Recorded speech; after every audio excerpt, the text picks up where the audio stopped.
Bom dia, tudo bem com você? Como é que estão as coisas aí? Seja bem-vindo de novo, aqui é André Godoy do canal Dinheiro. Hoje é dia 24 de maio, uma quarta-feira. Espero que esteja tudo bem aí contigo. Senhores, hoje eu vou responder uma pergunta do Clerton. Aliás, obrigado, Clerton, pela pergunta. Antes de mais nada, um parênteses aqui. Vocês já devem ter reparado que eu respondo perguntas aqui em vídeos, né?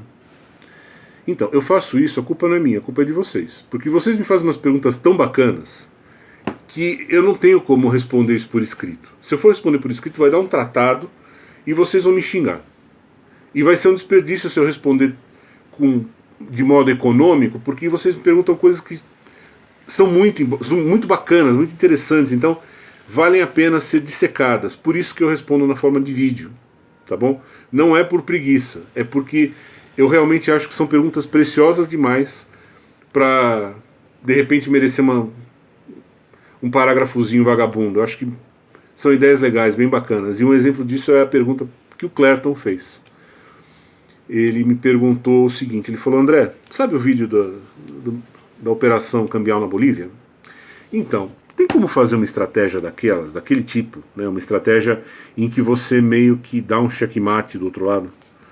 Nos mercados de commodities e de ações. Porque lembra, no vídeo da Bolívia você começa analisando uma situação e aquilo de repente vai se fechando, de repente quando você vê, só existe um final possível para a história. É um checkmate. Pergunta do Clerton: tem como montar uma estratégia desse tipo, com essa estrutura, nos mercados de commodities e de ações? Clerton, não tem. Com as ferramentas que você me viu usar,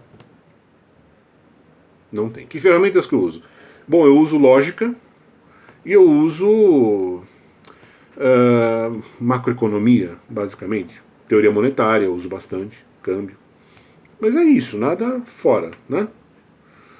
Então, com essas ferramentas que você me viu usar no vídeo da Bolívia, não tem como fazer uma estratégia especulativa daquele nível nos mercados de commodities e de ações. Repara, não estou dizendo que não tem como fazer. Eu estou falando que com as ferramentas que eu sei, não dá. Eu sei que tem quem faça. Por exemplo, tem um matemático americano, James Simons, que ele é um ex-professor do MIT, está no mercado desde 81. Ele tem um fundo chamado Fundo Renaissance, e esse cara, Clerton, entrega resultados anuais médios aí de 30% ao ano, consistentemente, ele não falha. Ele falhou no primeiro ano, porque acho que ele tinha acabado de sair do cargo de professor universitário, acho que ele estava ainda pegando o jeito do mercado, tal, então no primeiro ano ele teve prejuízo. De 82 em diante, foi só lucro, e o retorno médio do cara é 30% ao ano em dólar. Ele mexe com ações. Agora, ele usa uma matemática que ninguém sabe exatamente, começa assim, ninguém sabe exatamente qual é a matemática que ele usa. A gente tem uma ideia, e é uma matemática complicada, é uma carne de pescoço. Tá? Então assim, por exemplo, eu sei que é geometria diferencial, eu sei que é cálculo variacional, eu sei que topologia entra na história, mas assim, isso está muito além. Embora eu tenha uma formação em exatas, a minha formação ela é muito boa dentro de um quadradinho. Saiu desse quadradinho, eu sei que existe, mas já não é comigo, entendeu? Então eu não teria condições de pegar um paper do Simons e ler e entender. Eu não tenho capacidade para isso, não tenho conhecimento matemático para encarar um negócio desse. Então, ele consegue. Agora, como ele consegue, só Deus sabe. Eu sei que com as ferramentas que você me viu usar, não dá. E por que não dá? Vamos por partes. Primeiro, o mercado de commodities, né? Mercado de commodities, você tem dois tipos de commodities: as agrícolas e as energéticas, né? As commodities agrícolas, elas são... você não tem como chegar num checkmate, falar, não, o final da história tem que ser X. Por quê? Porque você está lidando com a natureza. Sabe Deus o que a natureza vai fazer. Se vai chover, se vai nevar, se vai ter granizo. Mesmo os melhores modelos de meteorologia que existem hoje, Clerton, eles não dão conta de prever com esse nível e prever assim para um longo horizonte temporal. Não consegue. São boas previsões de curtinho prazo, tal, ok, mas assim, coisas mais ousadas que isso a gente não tem capacidade de fazer ainda, né? Não temos nem modelos matemáticos bons o bastante e nem computadores bons o bastante, né? Então não dá para contar com a meteorologia para se aventurar no mercado de especulação com commodity agrícola. E as commodities minerais, tem um outro fator de imponderabilidade que é o que se passa na cabeça lá do rei da Arábia Saudita, né? Então, imagina, o mercado de commodities você teria que dar um jeito de afunilar, dar um checkmate, ou nas intempéries da natureza, ou nas ideias do sheik do rei da Arábia Saudita. Quer dizer, fácil, né? Você não controla essas coisas. Então, o mercado de commodities, fora de questão. Mercado de ações. Problema do mercado de ações, por que você não consegue afunilar e chegar num checkmate? Falar, ó, a ação tem que custar tanto e está custando X ou Y, então é para comprar ou vender. Por que você não consegue fazer isso? Porque a ação não tem valor intrínseco. Uma ação de uma empresa, ela não tem um valor objetivo e intrínseco. Não tem. Tanto que existem vários critérios de precificação de ações. Né? Tem gente que precifica pelo valor patrimonial, tem gente que precifica pelos resultados do passado, tem gente que precifica por fluxos, previsão de fluxos financeiros futuros, tem de tudo. Quem está certo? Todo mundo e ninguém. Por quê? Porque, de novo, não existe um critério de precificação objetivo para ações. Porque uma ação, seja da empresa que for, da melhor empresa do mundo, ela não tem um valor intrínseco. Ela não tem um valor intrínseco. Então, você nunca vai conseguir chegar numa situação e falar assim, o mercado está vendendo por 10, mas ela vale 20. Você não consegue fazer isso, porque você não sabe quanto ela vale. Porque ela não vale nada, na verdade. Não existe esse número. Não é que você não sabe, é que esse número não existe. Tá? Então, por esse motivo, você não consegue chegar num checkmate ali, fazer uma estratégia como a da Bolívia no mercado de ações. Né? Agora, a grande questão, por que no mercado de câmbio dá para fazer isso? No mercado de câmbio dá para fazer isso porque no mercado de câmbio as coisas têm um preço definido. Por isso que o mercado de câmbio é o rei dos mercados mundiais. Né? Você vê, por exemplo, só na City Londrina, todo dia eles movimentam lá 1 trilhão de libras só no mercado de câmbio. Só lá em Londres.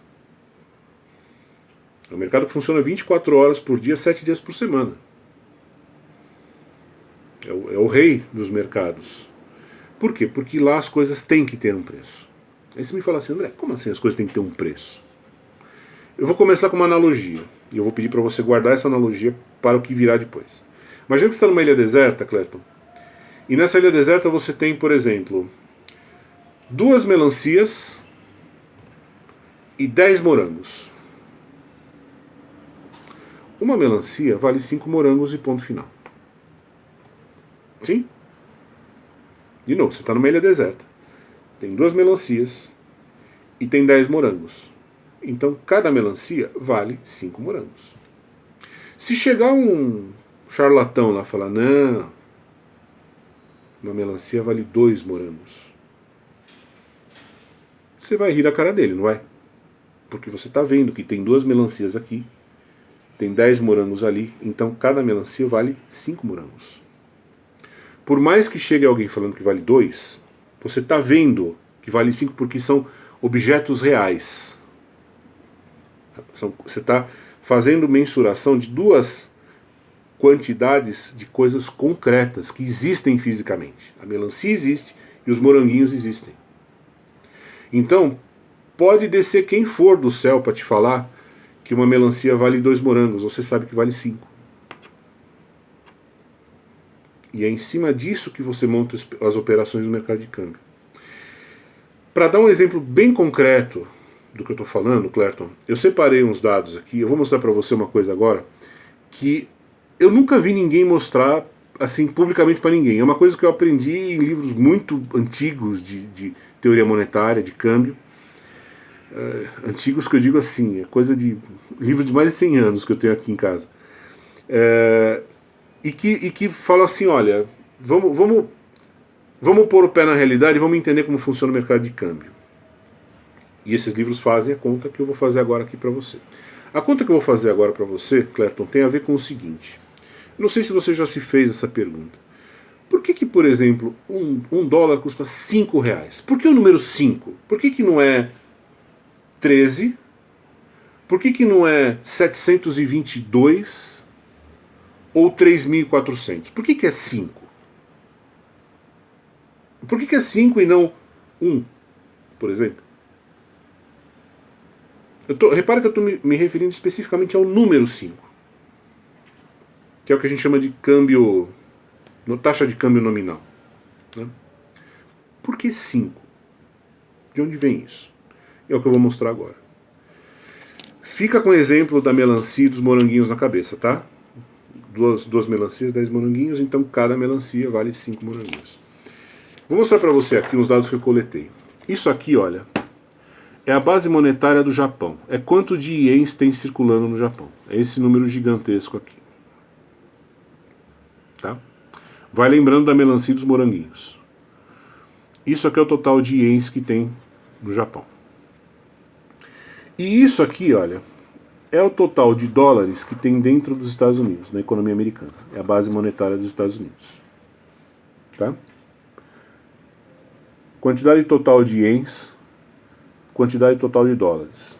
De novo, lembra dos moranguinhos e das melancias. Total de ienes, total de dólares. Se você dividir a quantidade de ienes que tem no Japão pela quantidade de dólares que tem nos Estados Unidos, você vai chegar nesse número. 120 ienes para cada dólar. Se você for lá na Bloomberg agora, você vai ver que a cotação do momento é por volta de 138. Entendeu? Por que no mercado de câmbio as coisas têm um preço? Ok, tem uma flutuação de 120 para 138, mas é 120, 130, está por ali. Um outro caso, base monetária dos Estados Unidos de novo. Esse é o total de dólares que tem lá dentro. E aqui a base monetária da zona do euro. Se você dividir um pelo outro, você vai ver que você vai chegar numa cotação de 97 centavos de dólar para cada euro. A cotação do momento na Bloomberg é 1,08. Você pega o total de dólares que tem nos Estados Unidos, quantidade de ienes que tem no Japão, você faz a divisão dessas duas coisas, você vai chegar na cotação mais ou menos de quanto tem que ser o ien em dólares. É daí que vem esses números, 138, enfim. É como o exemplo das melancias e dos moranguinhos. No mercado de câmbio, você sabe quanto mais ou menos as coisas têm que valer. Você tem tantos ienes de um lado, você tem tantos dólares do outro, então na média, $1 vai valer, sei lá, 120 ienes. Na média. Ah, tá 130, tudo bem. É uma flutuação. Agora, não vem me falar que se um dia aparecer 20 ienes, opa, aí vai ser a hora que os especuladores vão levantar o radar. Porque eles sabem que teria que estar mais ou menos em torno de 120. Pela divisão das quantidades, né? Quantidade de ienes dividido pela quantidade de dólares. O tamanho do estoque de ienes dividido pelo tamanho do estoque de dólares. Aí que você chega na cotação do dólar, cotação nominal de câmbio. Por isso que no mercado de câmbio você consegue ver se uma moeda está cara ou está barata. Claro que tem outros fatores. Veja, Clerto, eu estou simplificando muito. Isso daqui é uma conta muito papum, né? Tem 1000 fatores que entram. Taxa de juros, desemprego, né? Um monte de coisa. Mas a âncora é isso aqui. 90% da resposta está nessa conta aqui de continha de chegar. Né? Os caras vendem relatórios, fazem aquele monte de... aquele auê, né? É isso aqui, ó. Você pode fazer que nem eu fiz com essa caneta aqui vermelha vagabunda, você faz essa conta. É isso. Não pode fugir muito disso. São, na média, vamos dizer, 120 ienes por dólar. Se o governo japonês vier com gracinha e falar, não, a partir de agora é 30 ienes por dólar, o mercado vai olhar e falar, ah, tá bom. Porque o mercado sabe que teria que estar ao redor de 120. Por quê? Você divide as quantidades. É a história dos moranguinhos e das melancias. É isso. Por isso que no mercado de câmbio você consegue fazer uma estratégia como aquela da Bolívia. Certo? E é isso, senhores. Espero ter respondido a pergunta do Clerton. Comentários, críticas, perguntas, por favor, manifestem-se aqui embaixo, tá bom? Obrigado pela presença de vocês, pela participação de vocês. Sempre um prazer estar aqui e abração.